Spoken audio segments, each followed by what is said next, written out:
So, there I was, standing outside the quaint little coffee shop where Clara had decided to play Cupid. Clara's been my go-to gal since high school, always into stars and numbers and all that jazz. Me? I've always kept my feet on the ground. But here I was, ready to meet Mr. Perfect Match according to her numerology charts. I spotted Clara waving frantically from inside. Pushing through the door, the bell jingled loudly, drawing a few glances. "There you are, Elle. I was starting to think you'd chickened out," Clara teased as I made my way over. "Chickened out? Me? Never," I scoffed, rolling my eyes but smiling. "But remind me again why I let you talk me into these things." Clara's eyes sparkled with mischief. "Because deep down, you know I'm right. Plus, you've gotta admit, your dating pool has been more like a dating puddle lately." "Harsh, Clara. Really harsh," I said, but I couldn't help laughing. That was Clara for you, no filter, but usually right. Just then, a guy walked in, tall, dark hair, easy smile. The kind of smile that reached his eyes and made you want to smile back, even if you were trying to stay cool. "Ah, that's him," Clara whispered, giving me a nudge. "Mark, over here." Mark turned our way and walked over. He had a confident stride but not too cocky, which was good. We shook hands, and his grip was just right, not too firm, not too weak. "Nice to meet you, Elsie. Clara's told me a lot about you," he said, his voice warm. We ordered our coffees, and I went for my usual, black, no sugar. Mark went for the same, and Clara teased, "Look at you two, already a perfect match." As we settled into our seats, the initial awkwardness melted away surprisingly quickly.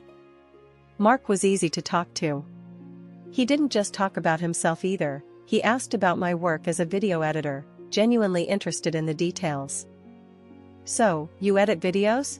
That sounds cool. Bet you've seen all sorts of crazy footage," Mark said, leaning forward, elbows on the table. "You have no idea," I laughed. "From wedding bloopers to failed YouTube stunts, I've seen it all." "What about you?" Clara mentioned something about engineering. "Yeah, I work with a small firm downtown. We handle all sorts of projects, from bridges to buildings. Keeps me on my toes," he explained. The conversation flowed from work to movies to our shared guilty pleasure of bad reality TV. It felt like talking to an old friend rather than a guy I just met. As the evening wound down, Mark said, "I had a great time tonight, Elsie. Maybe we can do this again? Just the two of us?" I hesitated for a split second, old habits die hard, but nodded. "I'd like that." We exchanged numbers, and as I walked home later, I couldn't help but think maybe Clara's numerology wasn't all nonsense. Mark really did seem like a great guy. But only time would tell. For now, I'd just enjoy the flutter in my stomach that I hadn't felt in a long time. When I moved in with Mark, everything felt like it was falling into place. He had this old house, a bit of a fixer-upper, but it had charm. We started talking about making it our forever home, and that's when the whole money talk came up. It was a lazy Sunday afternoon, and we were lounging on the couch with cups of coffee, going over some bills and future plans. "Elle, you know how I've got that mortgage hanging over me, right?" Mark started, a bit hesitant. "I've been thinking, maybe we could use some of your savings to pay it off. It would be a load off, and we could start fresh, you know?" I took a sip of my coffee, buying some time. My savings weren't just rainy day money, it was the inheritance from my grandma, meant to be something special, something she saved for me. "Mark, that's a lot of cash. We talking about all of it?" I asked, trying to keep the surprise out of my voice. "Not all, no. Just the mortgage part. We'd still have plenty left for the house and maybe some extras," he said quickly, like he'd rehearsed it. I set my coffee down and turned to face him. "Look, I get where you're coming from, but that's big money. And it was meant for my future, you know?" Mark nodded, reaching for my hand. "I know, Elle, and this is our future, right? Together? Paying off that mortgage would mean less stress about finances." We could even start talking about renovations or a new car. I pulled back a little, thinking it over. It wasn't just money, it was security, my security, and Grandma's wish. But then, wasn't a happy, stress-free home with Mark worth it? Okay, suppose we do this, clear your mortgage. What's next? We're just going to jump into renovations? I asked, feeling the weight of the decision. Yeah, think about it. We could redo the kitchen, maybe knock out that wall to open up the living room. Make it really ours, he said, his eyes lighting up with every word. And furniture? We gonna spruce up that too? I was warming up to the idea, picturing the house transforming with us. Absolutely. New couch, dining set, maybe even that patio set you were eyeing last week, Mark replied, squeezing my hand. So, we did it. Paid off his mortgage and started planning the renovations. The next few months were a whirlwind of contractors and paint samples. The house was turning into what we'd imagined, and it felt good, mostly. There were moments, late at night, when I'd wonder if I'd put too much into this, too soon. But then I'd see Mark, all excited about picking out fixtures or tiles, and I'd tell myself it was right. The phone call that shook our newly renovated home came late one evening. Mark's phone lit up, buzzing insistently on the kitchen counter. The look on his face when he picked up told me it wasn't good news. Mom? Slow down, what's happened? Mark paced the length of our kitchen. I could only catch bits and pieces, but enough to piece together the emergency. His dad had a stroke. Okay, we're coming. Just hang tight. Mark ended the call and turned to me, his face pale. It's Dad, he's had a stroke. We need to go, Elle. Packing a bag in a whirl, we drove through the night to his parents' place in the next city over. We arrived to find Mark's mom, Linda, a small, wiry woman with more nerves than calm. She was fretting in the doorway as we pulled up. Mark, thank God you're here, she said, pulling him into a tight hug. Then her eyes landed on me. Elsie, you too. Inside, the house was dim, the air thick with tension. Linda led us straight to where Mark's dad, Joe, lay in bed, his left side immobile, his face drawn. Dad, it's me, Mark. We're here now, Mark said, trying to keep his voice steady. Joe's right hand twitched, his eyes showing a flicker of recognition. Linda hovered by the bed, wringing her hands. He can't speak. The doctors, they don't know if he'll recover fully. What are we looking at here, Linda? Does he need rehab? A nurse? I asked, feeling out of my depth but needing to know the plan. Linda shook her head, a stubborn set to her mouth. No, he stays here. He wouldn't want to be anywhere else. But Linda, think about professional care. He needs specialists. I pushed gently, knowing she was scared but also aware of what was at stake. No, Elsie. We can't afford that, and this is his home. He stays, Linda snapped, her tone final. At a family dinner that night, the air was tense as Mark and Linda laid out their expectations. Mark took a deep breath. Elle, I have to head back for work, but Mom needs help here with Dad. You've seen how hard it is for her. Linda nodded, her gaze fixed on me. Yes, Elsie, please. I can't manage on my own with my sciatica acting up. It means so much to us. I felt the weight of their gaze, the desperation in Linda's voice. Mark was looking at me too, his eyes pleading. I knew what my answer would be before I even said it out loud. After Mark left, the reality set in. It was just me and Linda, and mostly just me, taking care of Joe. Linda's bouts of sciatica left her bedridden many days, and I was running the house, managing medications, and trying to keep up with my own work remotely. The days were turning into a blur of endless tasks and mounting frustrations. Linda, blaming everything on her own health issues, didn't lift a finger around the house. Worse, she had a knack for making me feel like nothing I did was ever enough. Elsie, are you going to sit at that computer all day?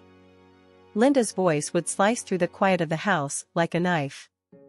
I was hunched over my laptop, trying to meet a video editing deadline, the stress evident in my tightly furrowed brow.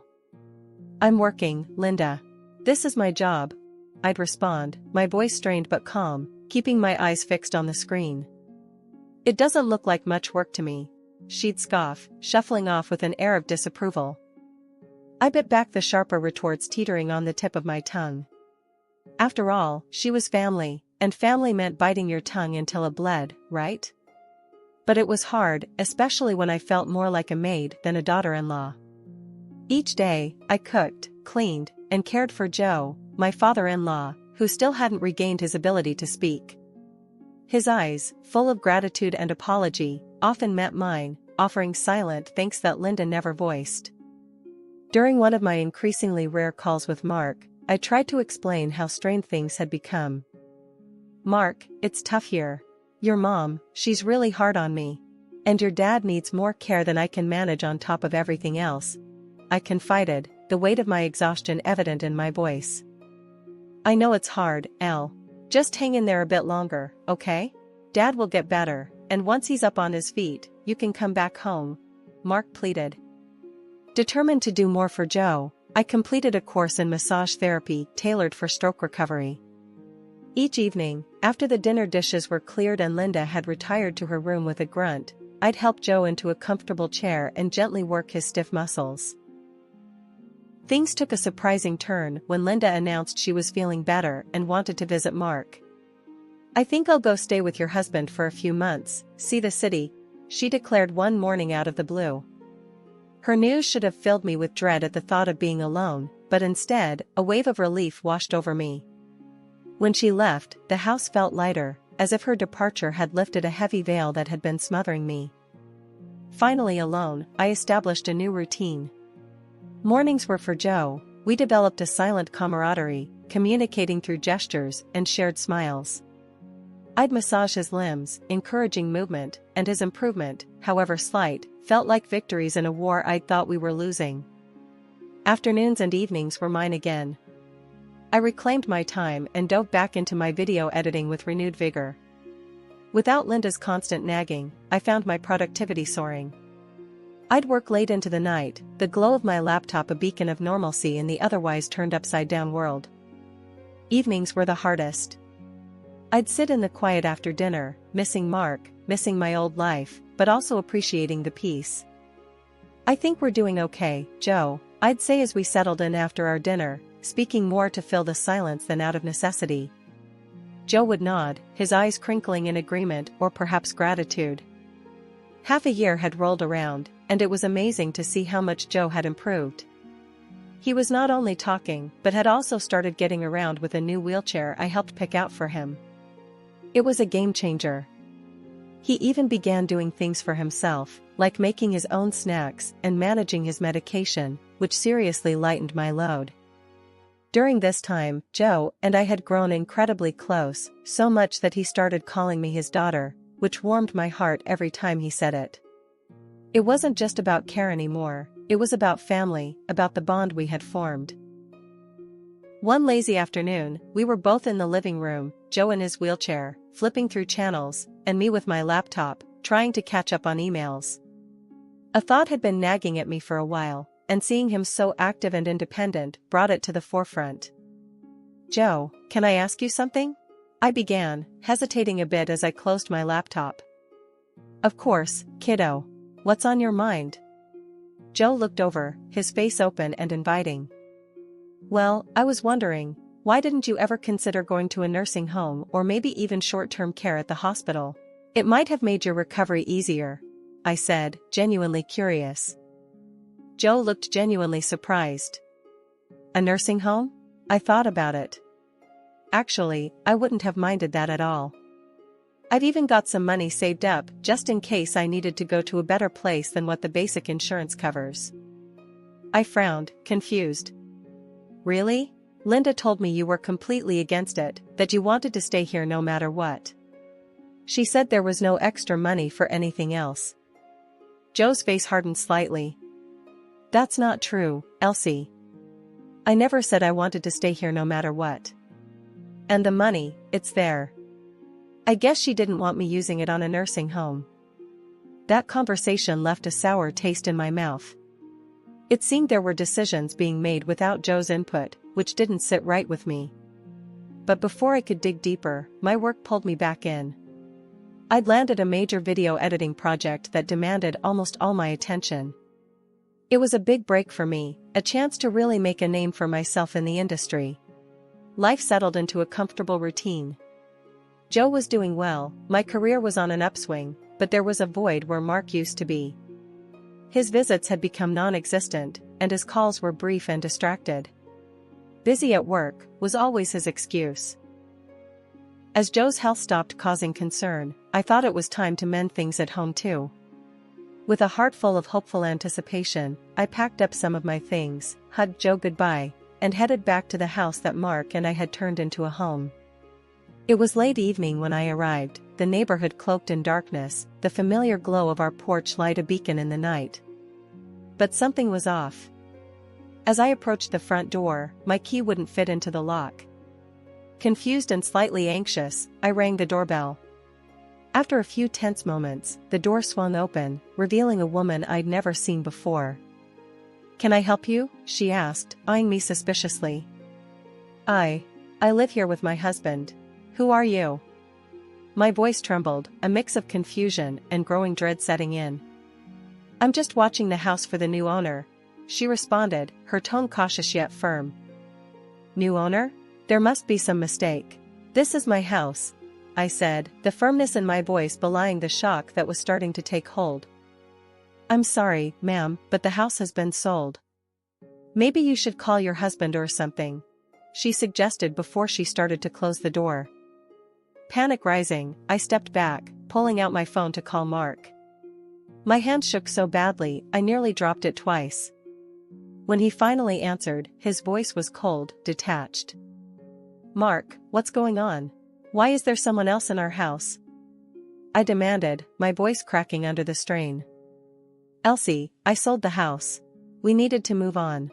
I bought a new place with my mom. There's no room for you there," he said, his words like ice shards piercing through me. "But all the money I put into that house, our house. How could you sell it without even telling me?" I could barely keep the desperation out of my voice. Mark laughed, a sound so chilling it echoed in my ears. "You think you can prove any of that? Good luck, Elsie. Are you divorcing me?" My voice was a whisper, barely audible even to my own ears. "The papers are on their way to Dad's. You can sign them and send them back," Mark said flatly. "Mark, please, what about your dad? What about Joe?" I pressed, desperate for some semblance of sanity in this madness. "He's no longer my concern. Mom's got the will in her favor now. We don't need you, or him. Why don't you take care of him if you're so concerned?" His tone was dismissive, as if discarding not just his father but our entire life together. The line went dead, the finality of the tone signaling the end of everything we had built. I stood there in the dark, alone, the cold night air wrapping around me like a shroud. The woman in the house turned off the porch light, and suddenly the beacon that had always signified home was gone, leaving me in darkness. I stumbled back to my car, my mind a whirlwind of betrayal, pain, and disbelief. The drive back to Joe's was a blur, my thoughts racing as I tried to piece together the shattered remnants of my life. How had everything gone so wrong so quickly? Steeling myself, I got out of the car and walked up to the front door. It opened before I could knock, Joe looking up from his wheelchair, his expression worried. "Oh, Joe, it's all gone. The house, Mark, he's left us with nothing." Joe took a deep breath and looked me straight in the eye. "Elsie, I've known about their scheming for a while now," he began, his voice grave but steady. "After my stroke, when I couldn't speak or move, I heard them. Linda and Mark, plotting right in front of me." I stared at him, aghast. "What? You knew?" My voice cracked under the strain of my emotions. Joe nodded slowly. "Yes, I heard them planning to sell the house out from under you. And worse, they planned to dump me in some cheap care facility once they cashed in on my assets." I felt a cold fury building inside me, replacing the despair. How could they be so cruel? To you, to me? I struggled to wrap my head around the depth of their deceit. Joe's face hardened. They're only after the money, Elsie. That's all they've ever cared about. He paused, taking a moment before he reached into the pocket of his cardigan. Pulling out a set of keys, he placed them in my hand. But I've made moves of my own. I bought the house back, secretly. It's yours now, Elsie. I want you to have it. Tears welled up in my eyes again, but this time they were tears of relief mixed with a fierce determination. Joe, thank you. I don't know what to say. The very next day, we met with Joe's lawyer, a seasoned man with a no-nonsense attitude named Mr. Gibson. In his office, filled with legal books and papers, Joe made it clear he wanted to change his will. I want everything to go to Elsie. She's the daughter I should have had, Joe declared, his voice unwavering. Mr. Gibson nodded, taking notes. I'll prepare the new documents. Elsie, you're about to become the sole heir to Joe's estate. Grateful, I simply nodded, overwhelmed by Joe's trust in me. We then tackled the issue of the money I'd invested in Mark's house. Mr. Gibson was methodical. We'll need to prove your contributions to the mortgage. Bank statements, any receipts you might have, witness statements from the bank officials. Fortunately, I'd kept meticulous records. I have everything. We can prove every penny I put in, I assured him, pulling out a folder stuffed with documents. That's good. We'll file for the recovery of your funds. They can't just take what you've rightfully invested, Mr. Gibson said, starting to outline a plan of action. With each step we planned, I felt more empowered, ready to reclaim what was mine and protect Joe from any more harm. When the divorce papers arrived later that week, I signed them without a second thought. I was ready to close that chapter of my life. A week later, Mark and Linda showed up at my doorstep, the house they once called theirs, now indisputably mine.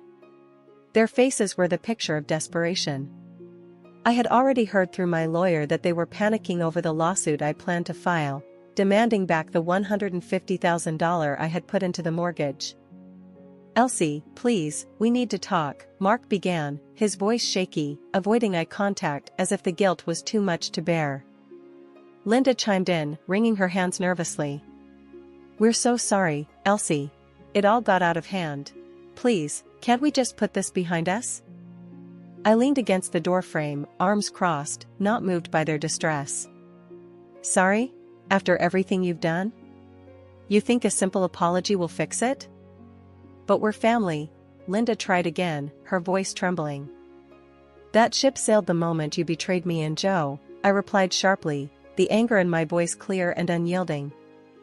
Seeing that their pleas were getting them nowhere, I decided to twist the knife a little deeper. And just so you know, Joe has changed his will. Everything goes to me now. The grin I wore was cruel, sweetened by the justice of it all. Linda's face went pale, and she fainted right there on my new porch. Mark, flustered and embarrassed, had to catch her before she hit the ground. The trial that followed was nothing short of a circus.